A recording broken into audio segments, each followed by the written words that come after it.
How to complete the FAFSA. First, go to www.studentaid.gov. Click on Apply for Aid and select Complete the FAFSA form. As a new user, if you have never completed the FAFSA before, you are going to click on Start Here as a new applicant.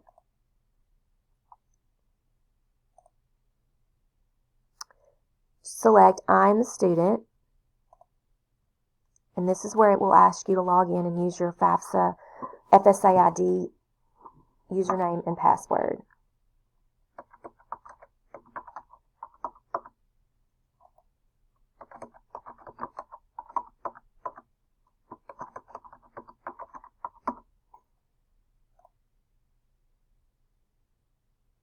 Click Accept.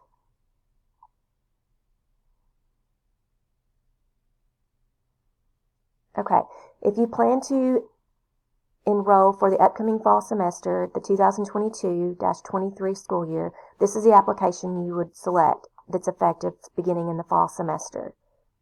So we'll select Start a new FAFSA form, and you create a save key. This is so that if you get part of the way through your application and you have to stop to be able to come back later, you can save it and not lose any of your information you've already entered.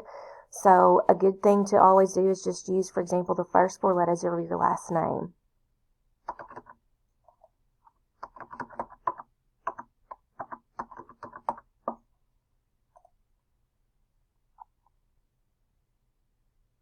All right.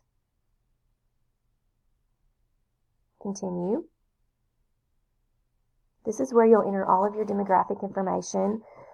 Be sure that you enter everything correctly. Verify your email information, your telephone number, and just keep clicking continue as you go through it. It'll ask you questions. Are you a U.S. citizen? Then it will ask you these dependency questions, and this is what determines your dependency status, whether or not your parents' information is required in the FAFSA or not. So we'll answer no to all of these and see what happens.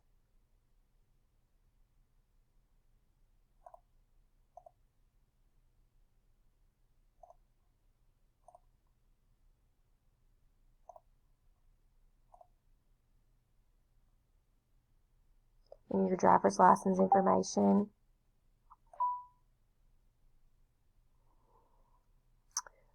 Answer these questions also. Foster youth or were in the foster care system at any time. High school completed by parents. And this is where you will indicate which colleges you want to be entered on your FAFSA. And you can enter up to 5 or 6 schools. So we'll put BRTC on here.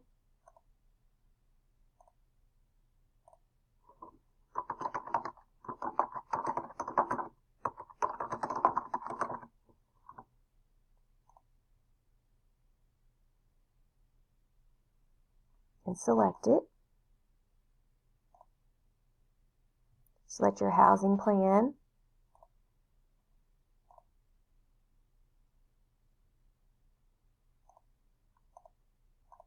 Marital status.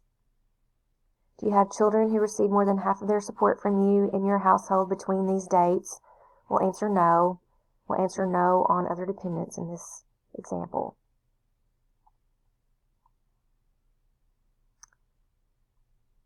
And if any of these apply to you, you would check mark them.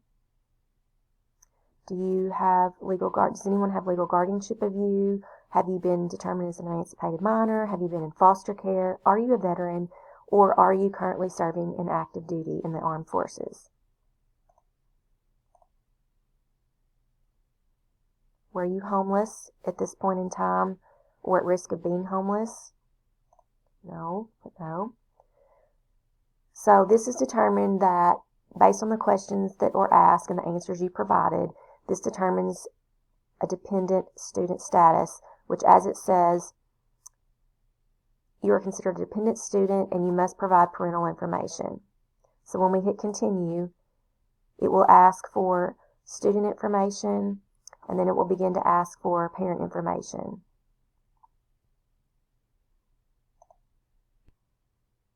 So for the sake of time, we'll go ahead and click through these prompts so that you can see what this application will look like once it's been successfully completed.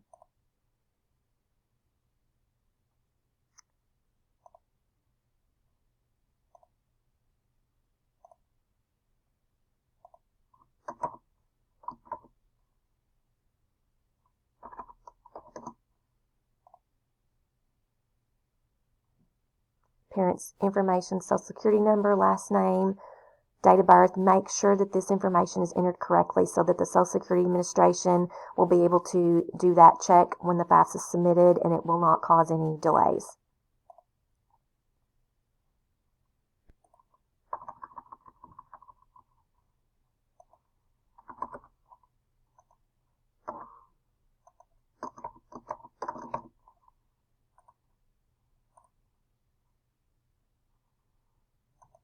You have to enter both parent information.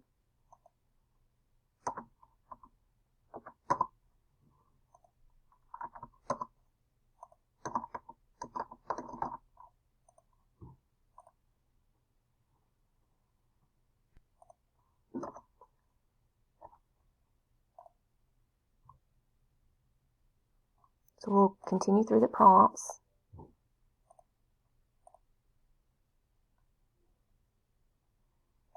Now, once you've completed all of the questions and answered everything, you will get to the end and it will be the sign and submit part.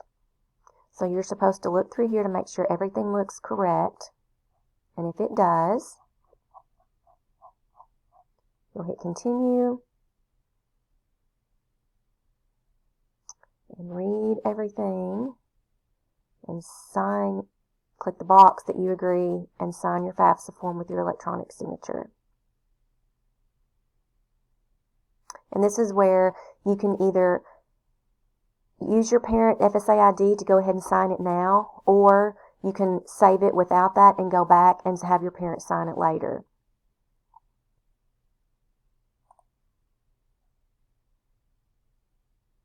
So, once you complete all of this information and you get your FAFSA successfully submitted, you will receive an email from the Federal Student Aid Program that says it's been successfully completed, and once your institution receives your information, they will contact you regarding your eligibility.